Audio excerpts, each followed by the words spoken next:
You ever feel like how, why, and what can we do? If I pose that question to somebody and it actually started making gears turn, then you know exactly what I'm talking about when it comes to how, why, and what can we do. There is so much corruption going on from the higher echelon levels. And when you really look at your Bill of Rights, man, these last 24 years have been horrible. Horrible. The best years of my life, I went through growing pains, wondering what is going on, how is this capable of happening, and why. I want to say something to soldiers, policemen, security forces, all these guys and girls that have their youth right now.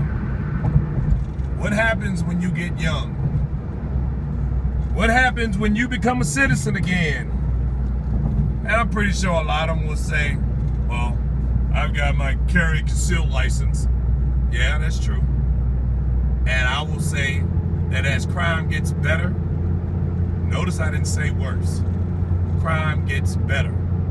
What I mean by better, there's some people out there that's built for this shit. They are made to be criminals. Your modern day Lex Luthor. Hell, we hired most of them. That is just the intellectual side of criminality. What happens when we get to the physical momentum proponent of criminality? Well, we take a couple of guys who have spent 4 to 6 years deployed in a combat zone each and every day, busting and breaking a door, and wondering what's behind door 1, 2, and 3. An AK-74, an AK-47, or booby-trap furniture as you proceed to clear the rest of the house in the name of whatever you're supposed to be doing it for. What happens when those guys come back and they start to feel how, why, and what can we do? See, that's what's dangerous. And I think that's why we are on this big old Homeland Security thing now, where you have these frisk, stop and frisk search, because people are preparing for that momentum. You know, when you send something out, it's going to come back. That's just the way science works. They're preparing for that momentum to come back around, the reaping and the sowing, to start uprooting and growing some crops that you don't want to pick. And these guys and gals, and I say guys and gals, get organized through pain and suffering and limitations of access to resources. And they decide they want to change the way people do business because they're tired of how they used to do business. What do you do then?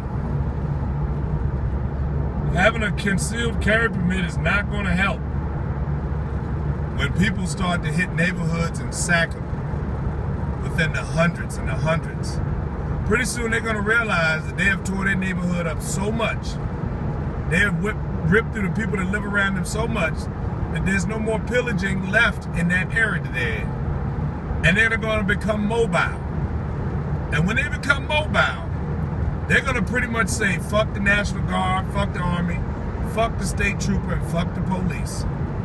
And we have some strange concern thinking that TAC armor, level 3, body armor, and sub-automatic and semi-automatic weapons with a range of 3 football fields is going to even up the score against a bunch of people riding in pickup trucks, toting rifles with a scope, that got around a madman or a mad woman that trained them well.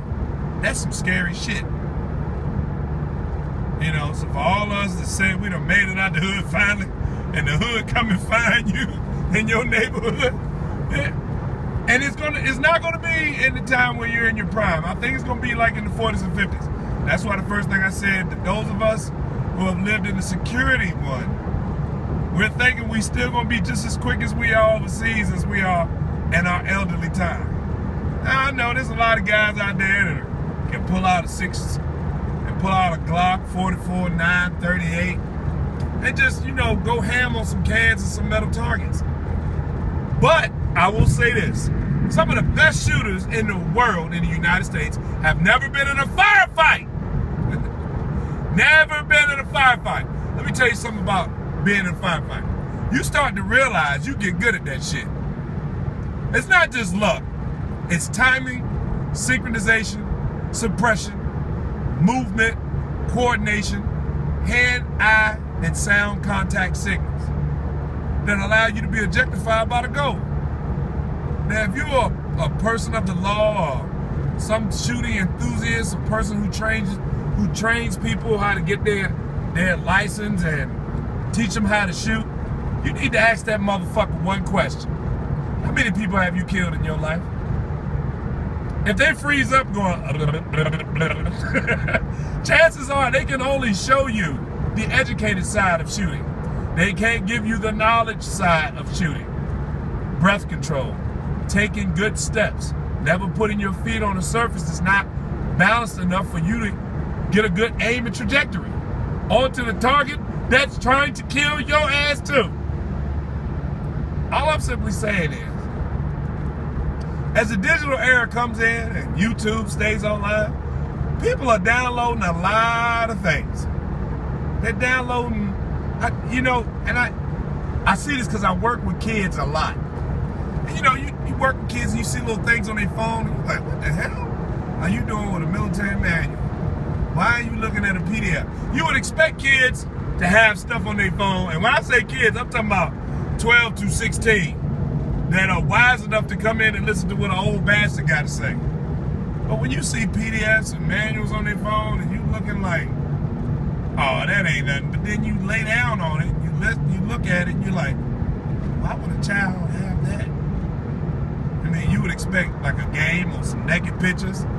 Anything other than something technical and tactical being on a Samsung. So, I think things get momentum over time. And over time, people start to get a little bit wiser as the comfort zone starts to leave. We see a lot of our policymakers are out here beating up people. I tell you one thing I can't say, I've never had to deal with a child or deal with a belligerent woman, because I can use hand and eye contact signals that let them know I'm not the one. And calm, cool, collected with a smile.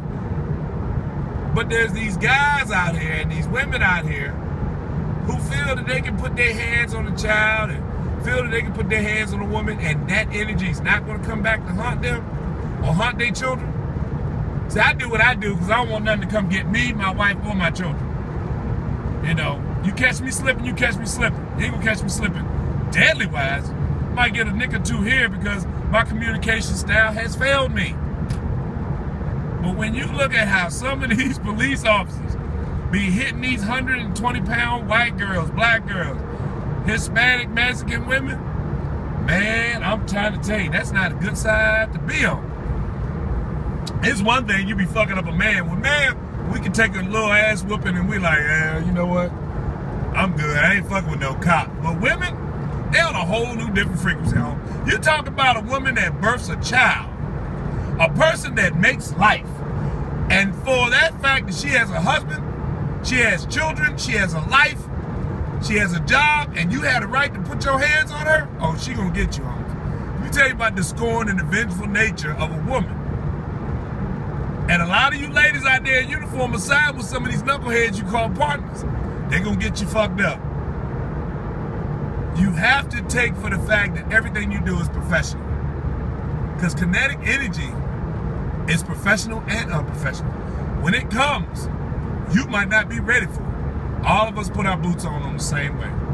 Whether it be flip-flops, tennis shoes.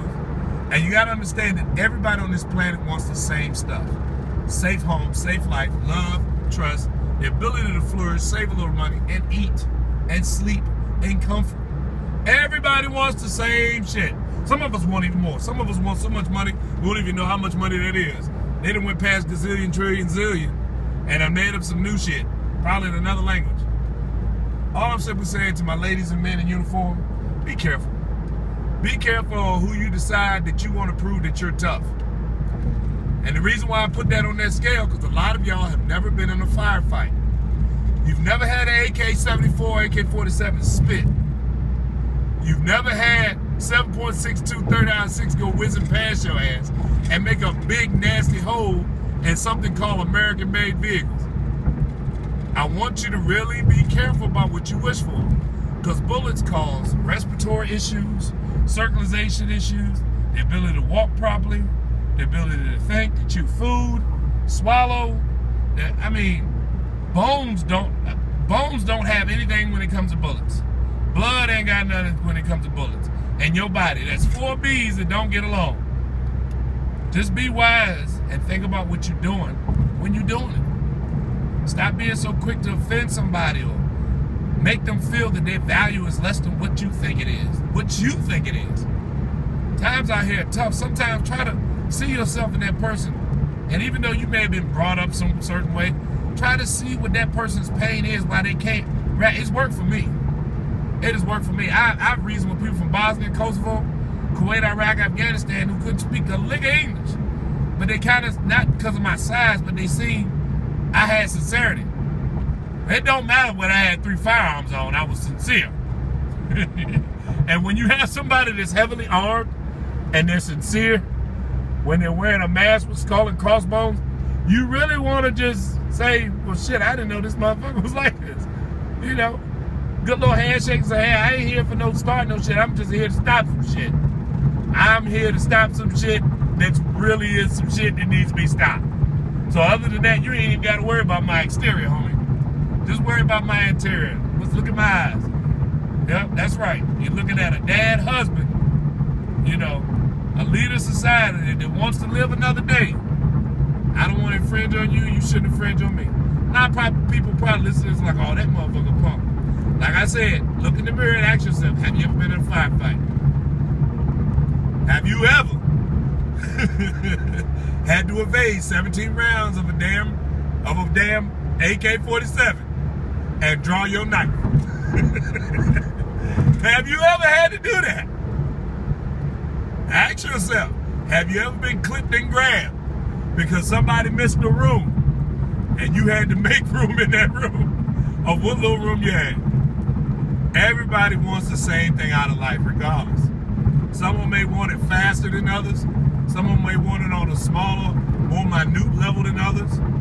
But all in all, it's just like a soda machine, man. When you get there, there's only 7 sodas to choose from, and they all made by the same goddamn company. Peace.